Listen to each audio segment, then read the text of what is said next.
Hello दोस्तों। हम पढ़ रहे थे संविधान की अनुसूचियाँ और पिछली वीडियो में हमने संविधान की अनुसूचियाँ 1 से लेकर 6 तक कवर किया था। आज 7वीं अनुसूची या फिर 7th शेड्यूल, इसमें केंद्र और राज्य की शक्तियों का विभाजन दिया गया है। केंद्र और राज्य की शक्तियों का बंटवारा किया गया है। इसमें कुल 3 सूचियाँ या 3 लिस्ट के बारे में लिखा गया है। संघ सूची, राज्य सूची, समवर्ती सूची। Union list, state list, concurrent list.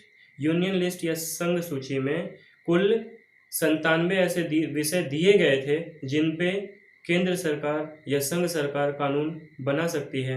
आज की डेट में यह 98 हैं, या अर्थात 98 ऐसे विषय हैं आज की डेट में जिस पे सिर्फ संघ सरकार ही कानून बना सकती है। राज्य सूची या स्टेट लिस्ट, इसमें पहले 66 ऐसे विषय थे जिन पे राज्य सरकारें कानून बना सकती थी। आज की डेट में यह घटकर 61 हो गई हैं। कंकरेंट लिस्ट या समवर्ती सूची, ये इसमें ऐसे विषय दिए गए हैं जिस पे केंद्र सरकार या राज्य सरकार दोनों कानून बना सकते हैं। लेकिन यदि एक ही विषय पर केंद्र और राज्य दोनों ने कानून बनाया तो केंद्र सरकार का कानून या संघ सरकार का कानून माना जाएगा और राज्य सरकार का कानून अपने आप निरस्त हो जाएगा। 8वीं अनुसूची या 8th शेड्यूल, इसमें जिक्र है भारतीय भाषाओं का, राजकीय भाषाओं का या स्टेट लैंग्वेजेस का। राजकीय भाषाएं वे भाषाएं हैं जिसमें सरकारी कामकाज हो सकते हैं। संविधान बनते समय यह 14 भाषाएं थीं, लेकिन धीरे धीरे इनमें विकास होता गया और भाषाएं और संविधान संशोधनों द्वारा जुड़ती गई और आज की डेट में यह 22 है। संविधान बनते समय 14 भाषाएं और आज की डेट में 22 अर्थात 22 भाषाएं ऐसी हैं जिसमें सरकारी कामकाज हो सकते हैं।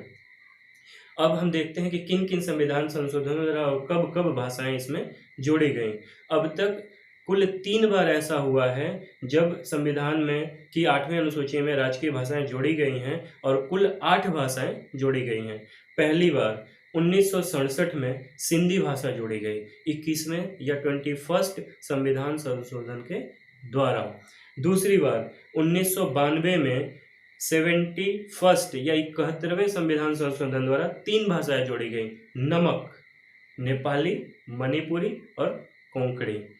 और अंतिम बार 2003 में 92वें अर्थात 92nd संविधान संशोधन द्वारा 4 भाषाएं जोड़ी गई और उनको आप याद कर सकते हैं मैथिली बीड़ी के नाम से। मैथिली बीड़ी, मैथिली, संथाली, बोडो और डोंगरी। ये हुई बात उन संविधान की अनुसूचियों के बारे में या उन शेड्यूल्स के बारे में जो संविधान के बनने के समय से ही संविधान में थीं। और अब संविधान की अनुसूचियाँ 9, 10, 11 और 12, 9, 10, 11 एंड 12, ये अनुसूचियाँ ऐसी अनुसूचियाँ हैं जिनको क्रमशः समय के साथ संविधान में जोड़ा गया। पहली अनुसूची जो संविधान में जोड़ी गई वह पहले ही संविधान संशोधन के द्वारा इसमें जोड़ दी गई और यह है 9वीं अनुसूची या 9th शेड्यूल। इसको संविधान बनने के अगले ही वर्ष 1951 में पहले संविधान संशोधन के द्वारा इसमें जोड़ दिया गया। इसको जोड़ने का मुख्य कारण यह था कि जब भारत आज़ाद हुआ तो सारी जमीन, सारी भूमि या तो जमींदारों के पास थी या फिर राजाओं के पास थी और सरकार भूमि सुधार या भूमि उन्मूलन करना चाहती थी। अतः उसने पहले ही संविधान संशोधन के द्वारा 9वीं अनुसूची को जोड़ते हुए भूमि सुधार कानून को लागू किया। और जब यह कानून बनाया तो यह इंश्योर किया, यह निश्चित किया कि इसकी न्यायिक समीक्षा नहीं की जाएगी। लेकिन समय के साथ आज की तारीख में न्यायालय इस पर पुनर्विचार कर सकता है यदि यह मौलिक अधिकारों का हनन करती हो। और आज की डेट में 284 ऐसे कानून हैं जो भूमि सुधार से संबंधित हैं और इन सबकी लिस्ट इस 9वें अनुसूची में दी गई है। 10वीं अनुसूची को 1985 में 52nd या 92 संविधान संशोधन के द्वारा जोड़ा गया। 10वीं अनुसूची दल बदल कानून। 1985 में परिस्थितियां ऐसी थीं कि कोई भी व्यक्ति किसी भी पार्टी के टिकट पे चुनाव जीतता था और जीतने के बाद वह किसी दूसरी पार्टी में चला जाता था। वह कभी अकेले जाता था, कभी 10 को लेके जाता था। इस तरह राजनीतिक अस्थिरता की स्थिति और खरीद बिक्री को बढ़ावा मिला। अतः सरकार ने 10वीं अनुसूची 52nd अमेंडमेंट्स के साथ 1985 में दल बदल कानून को लाया। 11वीं अनुसूची या 11th शेड्यूल यह 73वें संविधान संशोधन के द्वारा 1992-93, 1992 एंड 1993 में पंचायती राज्य के लिए लाया गया। हुआ यह कि पंचायतों को भी स्थानीय प्रशासन का दर्जा मिले और पंचायती राज्यों को, पंचायत को 29 ऐसे विषय दिए गए जिस पे वो कानून बना सकते हैं और यह 29 विषय संविधान की 11वीं अनुसूची में लिखी गई हैं। 12वीं अनुसूची या फिर 12th शेड्यूल यह 74वें या 74th अमेंडमेंट या संविधान संशोधन के द्वारा संविधान में जोड़ा गया और यह है नगरीय प्रशासन के बारे में। नगरीय प्रशासन अथवा म्युनिसिपैलिटी को 18 ऐसे विषय दिए गए जिस पे वह कानून स्थानीय स्तर पे बना सकते हैं। अब दोस्तों 11वीं और 12वीं अनुसूची 73वें और 74वें संविधान संशोधन के द्वारा एक ही साथ लाई गई।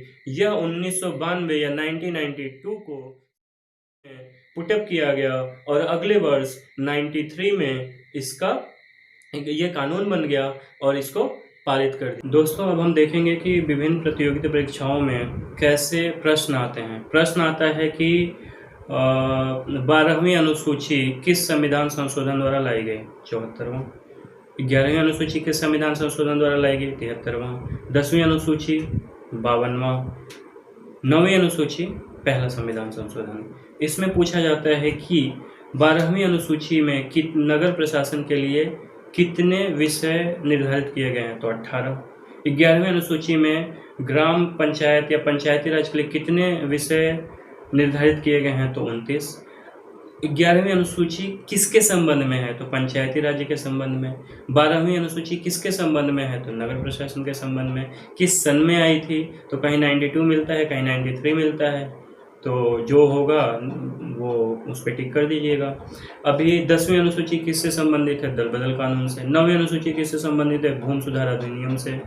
8वीं अनुसूची किससे संबंधित है? भाषाओं से। आखिरी बार भाषाएं कब जोड़ी गई? 2003 में। किस संविधान संशोधन द्वारा जोड़ी गई? 92 वाले 92nd संविधान संशोधन द्वारा। पहली बार कौन सी भाषा और किस संविधान संशोधन द्वारा किस सन में 8वीं अनुसूची में जोड़ी गई? पहली भाषा सिंधी। संविधान संशोधन था 21 और ईयर था 1967। 7वीं अनुसूची में कितनी तरह की लिस्ट हैं, या फिर पूछ लेता है संघ सूची, राज्य सूची या सूचियां किस अनुसूची में हैं? तो सूचियां 7वीं अनुसूची में हैं। इसमें पूछ लेता है कि संघ सूची का कोई एक विषय उठा के दे देगा, राज्य सूची का कोई एक विषय उठा के दे देगा, या फिर समवर्ती सूची का कोई एक विषय उठा के दे देगा और बोलेगा कि ये किस शेड्यूल के अंदर है, या फिर ये संघ सूची का विषय है, राज्य सूची का विषय या समवर्ती का सूची का विषय है, बताइए। तो अभी मैंने आपको बताया कि यदि उस पर कानून संघ बनाएगा तो वह संघ सूची का विषय होगा, और यदि राज्य सूची का विषय होगा तो वो राज्य बनाएगा, और समवर्ती सूची। हाँ, एक बात और, कुछ विषय ऐसे रह गए 7वीं अनुसूची में जिनके ऊपर कुछ कभी उस समय वो मुद्दे थे ही नहीं। जैसे अभी है इंटरनेट, कंप्यूटर, तब तो था नहीं जब संविधान बना था।